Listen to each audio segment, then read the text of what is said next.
If you are learning a foreign language and you've ever wondered what is the ideal distribution of my time across the different skills that will allow me to reach my goals the faster, this video is for you because I'm going to be discussing the 3 most important factors that you should consider when you determine the ideal distribution for you to reach your goals when learning a language. And I will be including 3 examples so that you understand a bit better what I mean and how you could apply these 3 factors to your own personal situation. And if you're wondering, who is this person and why should I listen to her?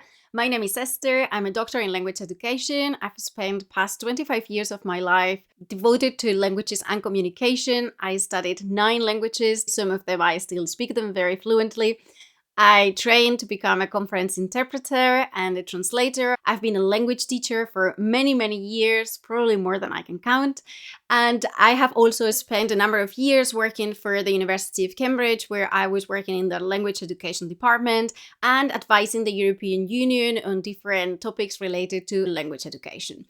Throughout my career, I have helped literally thousands and thousands and thousands of students to learn languages and to become fluent. So I do know a little bit what it takes to help people just like you to finally make progress and reach your language goals.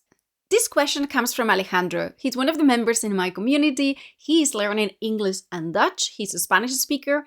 And he's really struggling understanding how he should divide his time so that he can work on the different skills. He doesn't really know if he should go for the same time devoted to each skill, if he should have extra time for the vocabulary and for the pronunciation and for the grammar, or whether this should be counted in within the time that he's already devoting to the 4 skills. So he asked me this question to see if I could give him any practical advice so that he can improve his language learning routine.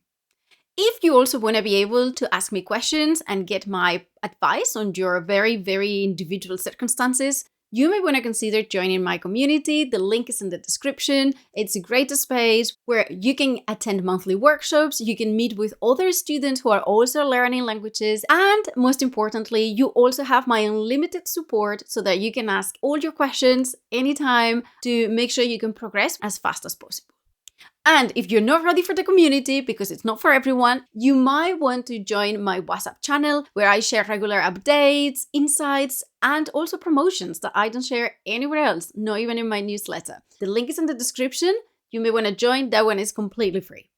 Now, as I anticipated, there are 3 factors that you definitely want to take into consideration when determining how much time you're going to invest into each of the skills or the elements in a language. The first of those factors are your goals. Your goals are going to determine what you focus on.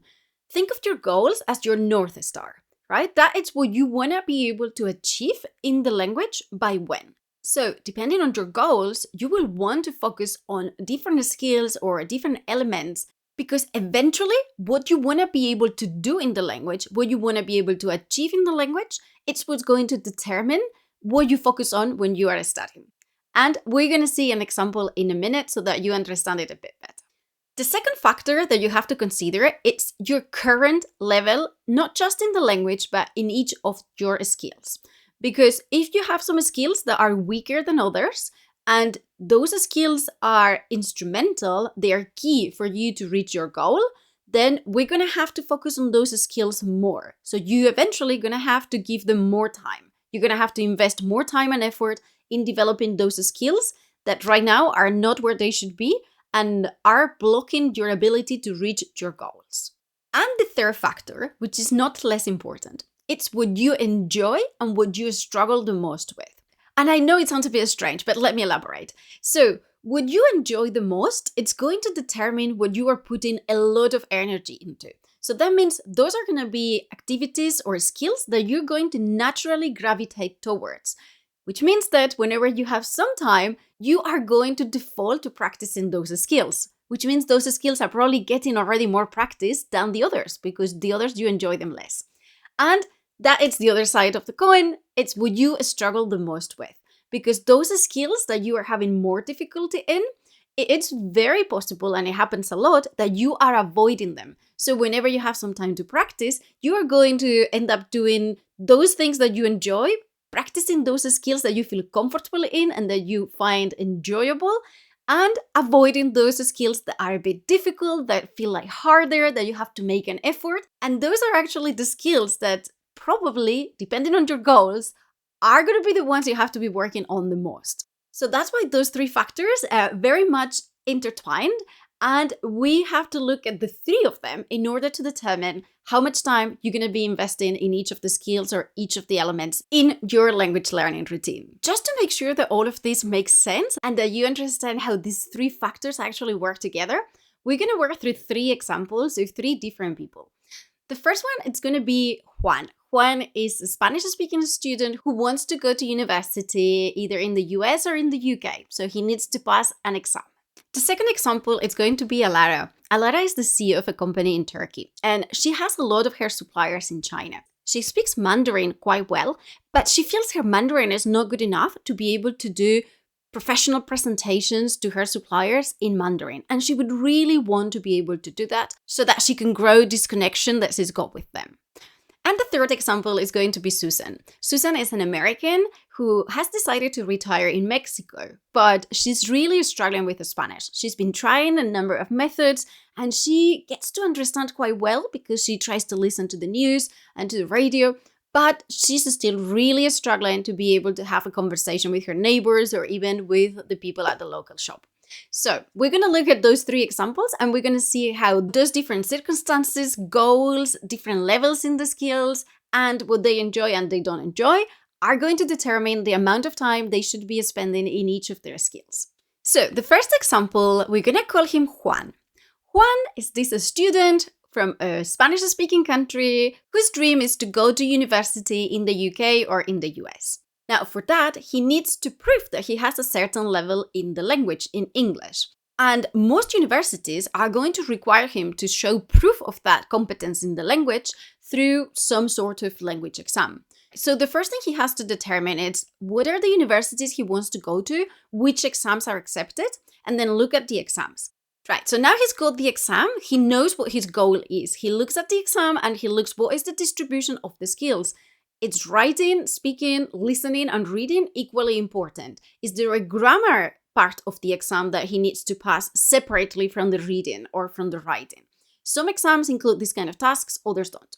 So that's his goal. He will have a very clear idea of what is it that he needs to do in the language and by when. Once he has the idea, we're going to look at what is the level that he's got in the different skills.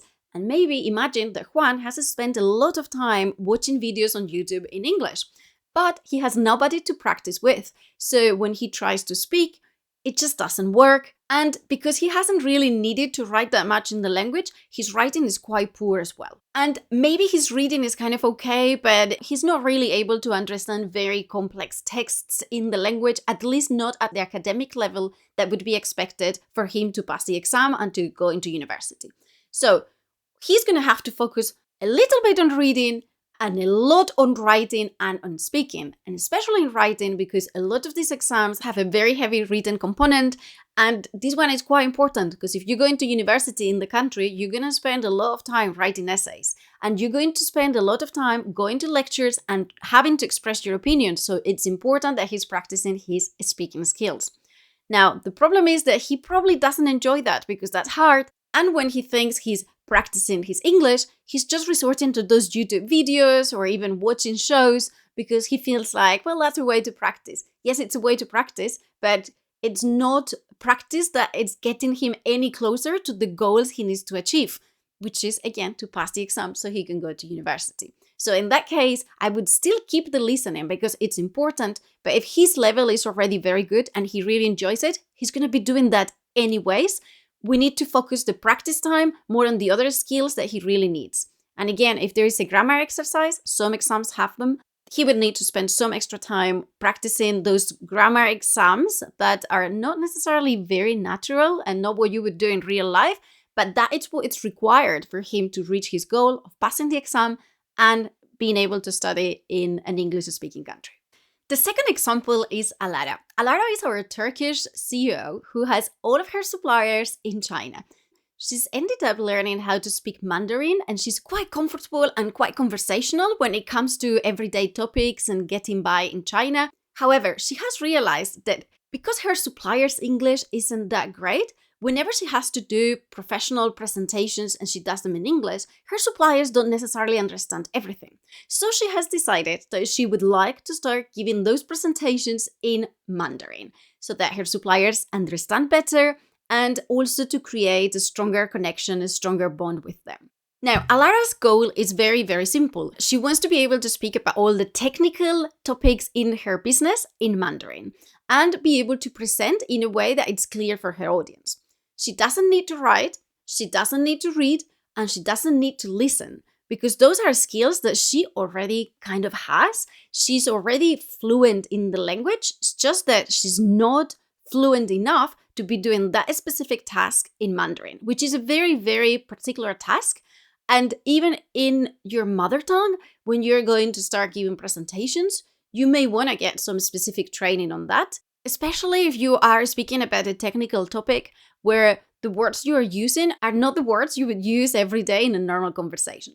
Now, her reading and her writing are kind of acceptable. They're not great, but they are enough to create a presentation. And she doesn't really want to improve them because she has people that are helping her whenever she needs to exchange emails in Chinese, so she doesn't really need to focus on those two skills. However, what she needs to focus on are her speaking and her presentation skills in Mandarin. Now, she also needs to work on her vocabulary because she's missing a lot of the technical vocabulary that she's going to need for those technical presentations. So a lot of her time is going to have to be devoted to listening to podcasts, videos, whatever related to her topic of expertise, identifying the vocabulary, working with that vocabulary, probably through flashcards or lists or whatever it is that she prefers. And that's a different topic of like how she actually likes learning. But she's going to have to spend significant time getting familiar with all of those technical words and then preparing and delivering presentations and feeling more comfortable having discussions about those technical topics. So most of her time is going to be devoted to that. And yes, we have the problem that that's not necessarily something that she's comfortable in. So whenever she wants to practice her Mandarin, she's going to have to shift her attention and start spending more time on practicing her presentation skills and having technical discussions in Mandarin about those topics and less time listening to podcasts or even having everyday conversations because yes, those conversations are going to feel very simple because she knows the words and they're at the right level for her, but they're not pushing her towards her goals of becoming a confident presenter in Mandarin. So again, you see that the goals, her strengths or the skills that she needs to improve and what she really enjoys doing and struggles with are key elements in how we have to distribute the time she has to practice across the different skills. And now the third example is Susan. Susan is an American who retired in Mexico a few years ago. At the beginning, she was really excited about mingling with the locals and thinking she would pick up Spanish and be able to communicate and to integrate and to build real relationships with other people. She started a number of different methods, probably watching YouTube videos like this one and thinking, okay, well, if I find some techniques, I will be able within 3 to 6 months to speak the language quite fluently and that will be fine. Now, she's tried a lot of methods that have told her she just needed to listen to the language. She's tried methods that tried to make her speak from the day one. That didn't really work very well because Susan is quite an introverted and she has a bit of anxiety when it comes to speaking in front of others and meeting new people, even in English. So, of course, that is not helping when she's trying to speak in Spanish because those anxieties of speaking with new people and speaking in a foreign language kind of add up and she ends up freezing, she feels very uncomfortable, she feels very embarrassed, she feels like she doesn't belong. And this is very, very frustrating for her because she feels like she's not been able to connect with people around her. She's not been able to build real relationships. So for her, the priority, it's not writing, it's not reading. Her priority is to be able to have conversations about everyday topics and a bit more in Spanish with people around her. Now, she doesn't need really the reading because she's already able to understand quite a lot when she reads. She doesn't really need the writing because she doesn't have to write. And her listening is quite strong already because she's always listening to the news and to to podcasts. Her focus is going to be on speaking and on activating all of that passive knowledge that she has already accumulated in the language. Because differently from Alara was already confident in the language, but she was missing the words, the technical words. Susan already has those words in her vocabulary. They are somewhere here. She has been exposed to so many hours of the language. She's been living in the country for years. She's heard a lot of those words, but when she tries to use them, they just simply not coming out of her mouth. She just cannot find them. So she's going to have to do a lot of practice on activation of passive vocabulary. And if you're interested, I've got another video on how to learn vocabulary. I'll put it somewhere around here in case you want to check it afterwards. But she's going to have to follow a very systematic approach where she's going to be getting a number of words every week. And her goal is going to be to master those words by the end of the week. And we're talking something quite small, like 15 to 20 words. But it's better to know 15, 20 words that you have completely automated in your brain and that you are able to use no matter the situation, than having 100 words that you understand, but you're simply not able to use, because that is exactly what Susan has right now. Susan has thousands of words in her vocabulary that she understands, but that she's unable to use. So now we're going to have to go through all of those words and we're going to have to pick the most important ones and in order of priority, start activating that vocabulary. And in order to do that, she's going to have to focus a lot on the speaking because her other skills are either already there or not that important. But her goal is to be able to speak. So that is what she's going to have to be putting most of her time into. But in order to speak, she doesn't just need the words, she also needs to be able to create sentences. And this is what's funny, is that Susan has been studying grammar quite a lot and she knows the rules. But when she tries to make a sentence and put the sentence together, she just can't remember those rules because she's learned them in a very declarative way. She's learned them as rules, but she hasn't really automated them in her mind, so she's not able to use them when she needs to create a sentence. So in the same way that we were doing with the vocabulary, we're going to have to do with the grammar. She's going to have to focus quite a lot on each of those structures that she's still struggling with, and week by week, focus on mastering one of them. And I always say, give yourself time. Sometimes it takes a week or a month to master just maybe like the past tense or the conditional or whatever it is. But you want to be able at the end of that period to use that tense, those structures in a very automated and natural way. So if it takes longer, it takes longer. But you focus on those, you don't get distracted. Because Susan, of course, feels like it's easier to just listen to some podcasts. So whenever she has some time to practice, she may end up just listening to some podcast or watching some videos instead of practicing. And this is where the third factor comes in. We need to focus on those skills that feel a bit harder because those are usually the skills that we need to develop the most, if that's what we see when we look at the goals and at the different levels in your skills. So in her case, she's going to have to do quite a lot of vocabulary and grammar, but she's going to be practicing those through speaking. I'm not saying she's going to have to sit down and do a lot of drills, not at all. She's going to be using those and she's going to be focusing on every week, get a list of words, get a number of structures or just one structure and getting those right in speaking by the end of the week or by the end of the 2 weeks or 3 weeks or whatever it's the time frame that she's given herself to master those structures and those words. So again, most of her time is going to go into that. Yes, she's still allowed to listen to things, but because those are already her strengths, she's going to be having maybe like 10-20% of her active practice time improving those skills that are already very good. And 80-90% of the time, she's going to be focusing on the skills that she really needs. So if you were expecting the answer would be something like 25%, and then that's it, I'm afraid it's not so simple. As we've seen, everything depends on your goals, it depends on your current level in the different skills, and it really depends on how you feel about it, what you struggle with, and what you enjoy the most with. In an ideal world, when you start learning a foreign language or when you follow a traditional course, they are going to give you a very set distribution across these skills. Sometimes it's correct. Sometimes I've seen it very skewed towards reading, grammar, vocabulary, and not so much listening, which is a huge problem, and not so much speaking, which is a huge problem as well.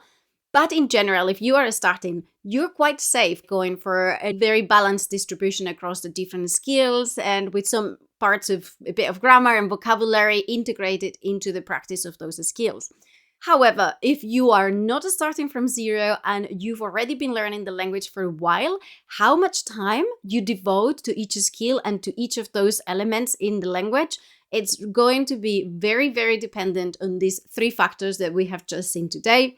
And I hope with the examples that was even clearer how you should adapt the time you are putting into each skill based on your goals, based on your level in the skills, and based on what you enjoy and what you struggle with.